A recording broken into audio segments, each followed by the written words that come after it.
Okay, guys. So acceleration, just basic straight up acceleration, is one equation. It looks like this right here. Let me get a pen out here. Should have had that out already, I guess. And the definition of acceleration is equal to the final velocity minus the initial velocity divided by time. Sometimes you see this. Sometimes you see it differently. Almost always A is acceleration. Sometimes you do see, it depends on the book, final velocity minus initial velocity divided by time, and sometimes they might even include the change in time. And technically, actually, you might even see this equation, because this means the same thing, change in velocity over change in time. Because isn't that a change in velocity right here? That is a change in velocity, right? Your final minus your starting speed, that's your change. That's how much you change your speed. And this is how long it took, you know? I think we're just going to stick with this one. Honestly, they're all the same. It depends on what book, what teacher you have. They look differently, but they're all exactly the same thing. So we're going to see if there's a V, that's your final speed. If it's VO, that's your original speed or initial speed.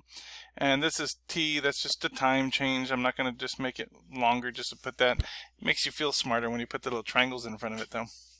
If you want to, go ahead. So here's the basic equation, and all this does is figure out how much you speed up, okay? How fast are you speeding up? So a car accelerates from rest to 32 meters per second in 8 seconds. Rule number one, I told you guys, is write down everything you know. So we do know, I see the 32 meters per second. Now we got two velocities. What velocity is this? Is this the final or the original? A car accelerates from rest to 32 meters per second. So it goes to that speed. So this would be the final speed. So we'll just call it V. So what the heck is our VO? Is there a VO? Yes. Pay attention to this. A car first we know it accelerates, and it's from rest. So we know the speed.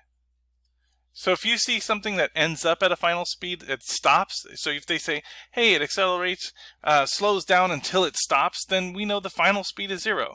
If it starts from rest, we know the initial speed is 0, okay? Final speed is 32, and in 8 seconds, we know seconds is a time, so just go ahead and write that down, 8 seconds. And then, is there any more variables? No more given, but what is the acceleration of the car? Okay, so they're looking for this. Step 3, or step 2, or whatever we're on, as we try to pick what equation. Well, right now, I'm only working with the one, but soon we'll have a list of equations, Think about it. There was another one, correct? This one? But delta x over t, change in distance over time, that's your speed. This only works if it's constant velocity, okay? Or, like if you have an average speed or a constant speed, no acceleration. So this is only for no, that looks like an M, no acceleration, this equation, right? So that's definitely not this one, okay? This has acceleration, so we're using an acceleration equation. We're going to have a few of those. So we're going to pick this one because this equation has all these little magical things in it. And let's just plug it away. Okay, so A, I don't know. I'm going to leave it there. And then my final speed is, 32 minus initial speed 0 divided by the time 8. That becomes 32 minus 0 is just 32 divided by 8.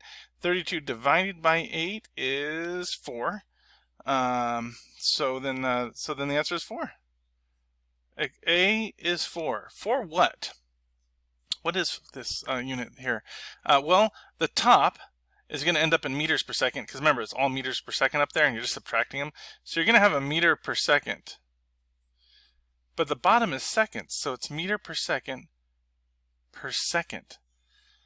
So in other words, you're speeding up 4 meters per second every second. That's what that means. It just means every second right here. You see the second right here? This one? Every second, you speed up 4 meters per second. Okay, if this was negative, you'd be slowing down 4 meters per second every second. So pretty much you're like adding 4 meters per second of speed every second. That's all that means. Now in physics, we don't write it like that. We don't put meters per second. We just call it meters per second squared. Okay, but that's all it means. It just means how many meters per second you're changing your speed per second. I know it sounds a little weird, but that's all it means. And that's pretty much it, guys, and I'm pretty much done, and you can try a couple of sample problems out with that.